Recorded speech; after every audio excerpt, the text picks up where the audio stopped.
Pedagogía del oprimido, sección 14. Esta es una obra del maestro Paulo Freire. En la medida en que los hombres van aumentando el campo de su percepción, reflexionando simultáneamente sobre sí y sobre el mundo, van dirigiendo también su mirada a percibidos que, aunque presentes en lo que Husserl denomina visiones de fondo, hasta entonces no se destacaban, no estaban puestos por sí. De este modo, en sus visiones de fondo, van destacando percibidos y volcando sobre ellos su reflexión. Lo que antes existía como objetividad, pero no era percibido en sus implicaciones más profundas y, a veces, ni siquiera era percibido, se destaca y asume el carácter de problema y, por lo tanto, se desafió. A partir de este momento, el percibido destacado ya es objeto de la admiración de los hombres y, como tal, de su acción y de su conocimiento. Mientras en la concepción bancaria, permítasenos la insistente repetición, el educador va llenando a los educandos de falso saber que son los contenidos impuestos.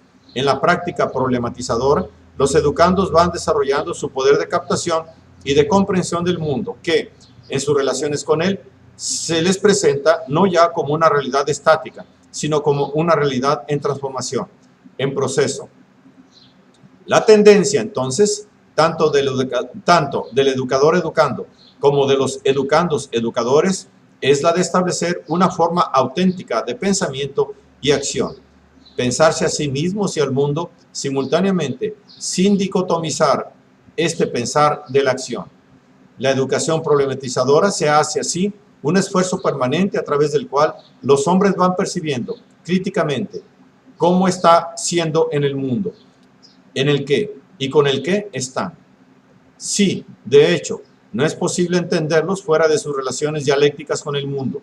Si éstas existen, independientemente de si las perciben o no, o independientemente de cómo las perciben, es verdadero también que su forma de actuar, cualquiera que sea, es en gran parte en función de la forma como se perciben en el mundo.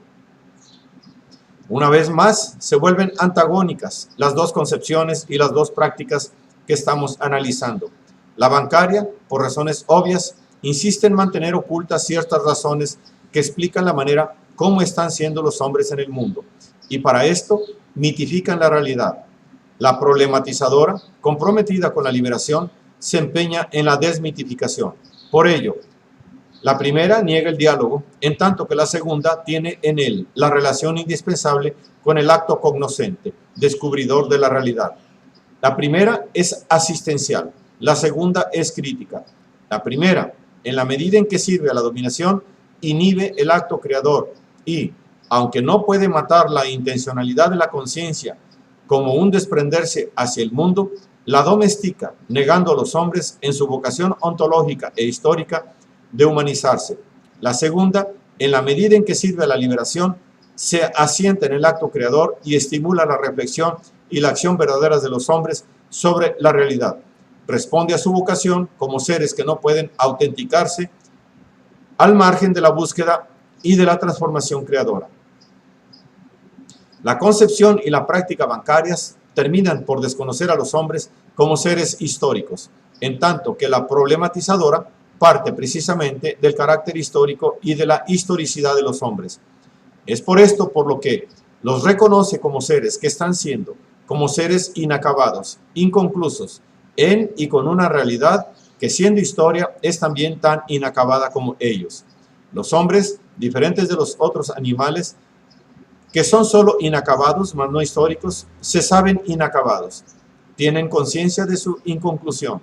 Así se encuentra la raíz de la educación misma, como manifestación exclusivamente humana, vale decir, en la inconclusión de los hombres y en la conciencia que de ella tienen. De ahí que sea la educación un quehacer permanente, permanente en razón de la inconclusión de los hombres y del devenir de la realidad. De esta manera, la educación se rehace constantemente en la praxis. Para ser, tiene que estar siendo. Su duración como proceso, en el sentido bergsoniano del término, radica en el juego de los contrarios permanencia-cambio. En tanto, la concepción bancaria recalca la permanencia, la concepción problematizadora refuerza el cambio. De este modo, la práctica bancaria, al implicar la inmovilidad a que hicimos referencia, se hace reaccionaria, en tanto que la concepción problematizadora, al no aceptar un presente bien comportado, no acepta tampoco un futuro preestablecido y, enraizándose en el presente dinámico, se hace revolucionaria. La educación problematizadora no es una fijación reaccionaria, es futuro revolucionario. De ahí que sea profética y, como tal, esperanzada. De ahí que corresponda a la condición de los hombres como seres históricos y a su historicidad. De ahí que se identifique con ellos como seres más allá de sí mismos, como proyectos, como seres que caminan hacia adelante, que miran al frente, como seres a quienes la inmovilidad amenaza de muerte, para quienes el mirar hacia atrás no debe ser una forma nostálgica de querer volver, sino una mejor manera de conocer lo que está haciendo para construir mejor el futuro. De ahí que se identifique con el movimiento permanente en que se encuentran inscritos los hombres, como seres que se saben inconclusos, movimiento que es histórico y que tiene su punto de partida, su sujeto y su objetivo. El punto de partida de dicho movimiento radica en los hombres mismos. Sin embargo, como no hay hombres sin mundo, sin realidad, el movimiento parte de las relaciones hombre-mundo. De ahí que este punto de partida esté siendo en los hombres, en su aquí, en su ahora, que constituyen la situación en que se encuentran ora inmersos, ora emersos, ora insertos. Solamente a partir de esta situación, que les determina la propia concepción que de ella están teniendo, pueden moverse los hombres. Y para hacerlo auténticamente incluso, es necesario que la situación en que se encuentran no aparezca como algo fatal e intransponible, sino como una situación desafiadora, que solo los limita. En tanto, la práctica bancaria, por todo lo que de ella dijimos, subraya, directa e indirectamente, la percepción fatalista que están teniendo los hombres de su situación. La práctica problematizadora, al contrario, propone a los hombres su situación como problema. Les propone su situación como incidencia de su acto cognoscente, a través del cual será posible la superación de la percepción mágica e ingenua que de ella tengan. La percepción ingenua o mágica de la realidad, de la cual resultaba la postura fatalista, cede paso a una percepción capaz de percibirse, y dado que es capaz de percibirse, al tiempo que percibe la realidad que le parecería en sí inexorable, es capaz de objetivarla. De esta manera, profundizando la toma de conciencia de la situación, los hombres se apropian de ella como realidad histórica y como tal, capaz de ser transformada por ellos. El fatalismo cede lugar entonces al ímpetu de transformación y de búsqueda, del cual los hombres se sienten sujetos. Violencia sería, como de hecho lo es, que los hombres, seres históricos y necesariamente insertos en un movimiento de búsqueda con otros hombres, no fuesen el sujeto de su propio movimiento. Es por esto mismo por lo que, cualquiera que sea la situación en la cual algunos hombres prohíban a otros que sean sujetos de su búsqueda, se instaura como una situación violenta. No importan los medios utilizados para esta prohibición.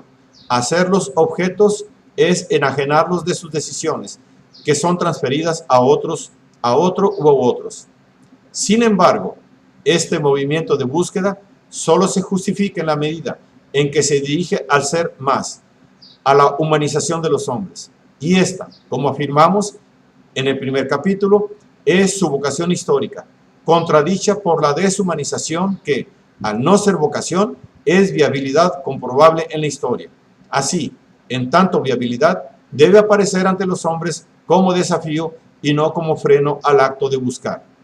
Por otra parte, esta búsqueda del ser más no puede realizarse en el aislamiento, en el individualismo, sino en la comunión, en la solidaridad de los que existen, y de ahí que sea imposible que se dé en las relaciones antagónicas entre opresores y oprimidos. Nadie puede ser auténticamente prohibiendo que los otros sean. Esta es una exigencia radical. La búsqueda del ser más a través del individualismo conduce al egoísmo, al egoísta tener más, una forma de ser menos. No es que no sea fundamental, repetimos, tener para ser. Precisamente porque lo es, no puede el tener de algunos convertirse en la obstaculización al tener de los demás, robusteciendo así el poder de los primeros, con el cual aplastan a los segundos, dada su escasez de poder. Para la práctica bancaria, lo fundamental es, en la mejor de las hipótesis, suavizar esta situación, manteniendo, sin embargo, las conciencias inmersas en ella. Para la educación problematizadora, en tanto que hacer humanista y liberador, la importancia radica en que los hombres sometidos a la dominación luchen por su emancipación. Es por esto por lo que esta educación, en la que educadores y educandos se hacen sujetos de su proceso, superando el intelectualismo alienante, superando el autoritarismo del educador bancario, supera también la falsa conciencia del mundo. El mundo ahora ya no es algo sobre lo que se habla con falsas palabras, sino el mediatizador de los sujetos de la educación, la incidencia de la acción transformadora de los hombres, de la cual resulta su humanización. Esta es la razón por la cual la concepción problematizadora de la educación no puede servir al opresor. Ningún orden opresor soportaría el que los oprimidos empezasen a decir ¿por qué?